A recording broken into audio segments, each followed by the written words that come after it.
in una fase in cui tutto il mondo sta disinvestendo dal nucleare e investendo sulle energie alternative, noi torniamo con le lancette dell'orologio, cancellando fra l'altro un referendum dell'87 che ha preso il 60-65%, 65% se non ricordo male, dei votanti, e ha ottenuto un risultato straordinario, oltre il 70% dei consensi per l'abolizione della produzione del nucleare. Beh, io credo sia un grave errore, prima di tutto dal punto di vista economico.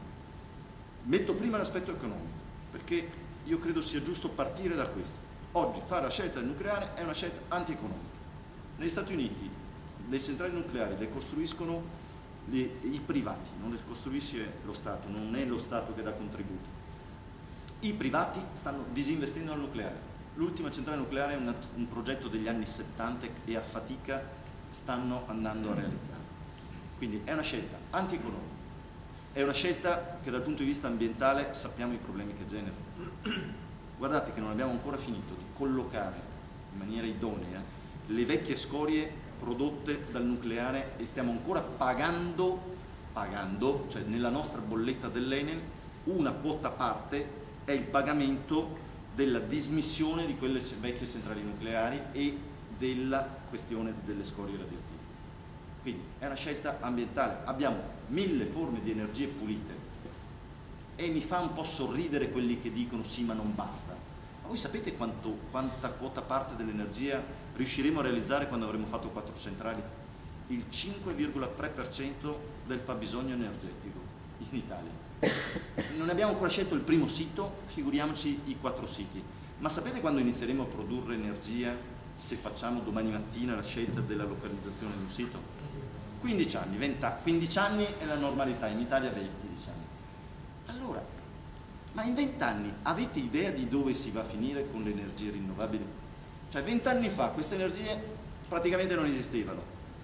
Guardiamo che cosa è successo in questi 20 anni e pensiamo a cosa potrebbe succedere nei prossimi 20 anni. Ci sono progetti straordinari. C'è un progetto che coinvolge Spagna, Germania e Francia, paese nuclearista, ma sa dove deve stare per la prospettiva e per il futuro. Ha fatto i tripli salti di gioia quando l'Italia ha voluto comprare la vetusta tecnologia delle centrali nucleari del secolo scorso, perché finalmente è riuscito a venderla a qualcuno. La Francia, la Germania e la Spagna stanno realizzando un progetto nel Sahara per la copertura dello 0,2% della superficie del Sahara. È un progetto che attraverso il solare termico genererà energia che coprirà l'intero fabbisogno d'Europa. Questo è il progetto sul quale stanno lavorando. Sapete chi è a capo di questo progetto? Carlo Rubbia.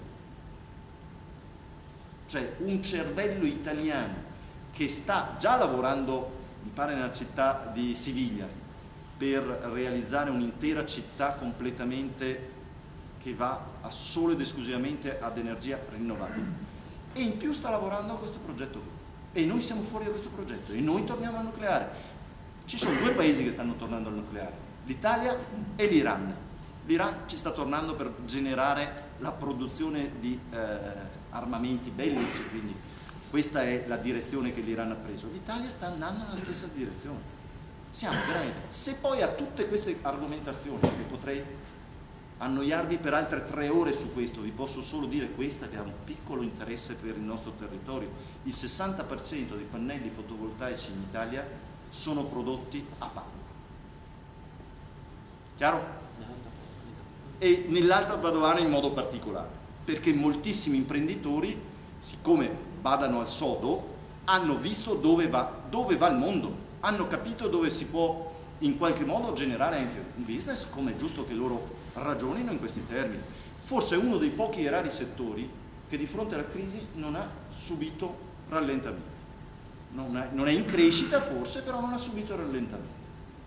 Allora, questa è la prospettiva nella quale il luogo che dobbiamo abitare non è il luogo sterile di dove siamo oggi, dobbiamo capire dove va il mondo fra 20 anni e iniziare ad andare in quella direzione.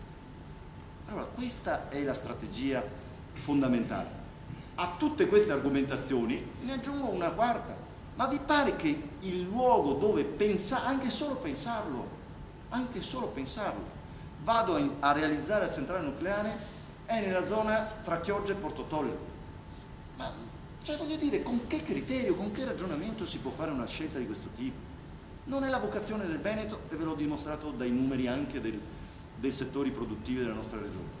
Non è il luogo adeguato da un punto di vista dell'impatto che avrebbe sotto il profilo turistico, è una scelta assolutamente che non ha né capo né coda. Noi abbiamo una vocazione naturale, che è quella di unire turismo, le nostre bellezze naturali, le nostre bellezze architettoniche, cioè il Veneto è un gioiello, ma va venduto, tra virgolette, come sistema, perché se prendi separatamente ogni singolo pezzo vale poco. Se li metti tutti insieme e se hai la capacità di vendere all'estero come pacchetto non solo l'elemento del turismo per le bellezze naturali, ma a fianco a questo ci leghi percorsi culturali, percorsi enogastronomici, la capacità di far vedere il nostro tessuto artigianale, cioè se hai una capacità di pensare al Veneto in Europa come cuore verde d'Europa, secondo le proposte di Bortolussi, come sistema che è capace di attrarre turisti, ma dietro ai turisti poi sappiamo ci stanno anche commesse, ci stanno anche la capacità in qualche modo di vendere il nostro tessuto produttivo nel suo complesso, dall'agricoltura all'artigianato al commercio. Beh, io credo che questo sia il progetto sul quale dobbiamo lavorare e mi sembra che Bortolussi abbia le carte in regola per lavorare attorno a questo progetto. E non vogliamo Pieroni, nessuna bandiera. Qui sono tutti cowboy, mangiamina chi vuole la pace stasera. Noi, gente che spera, cercando qualcosa di più. In fondo alla sera, la sera, la sera, la sera. Noi, gente che passa e che va, cercando la felicità.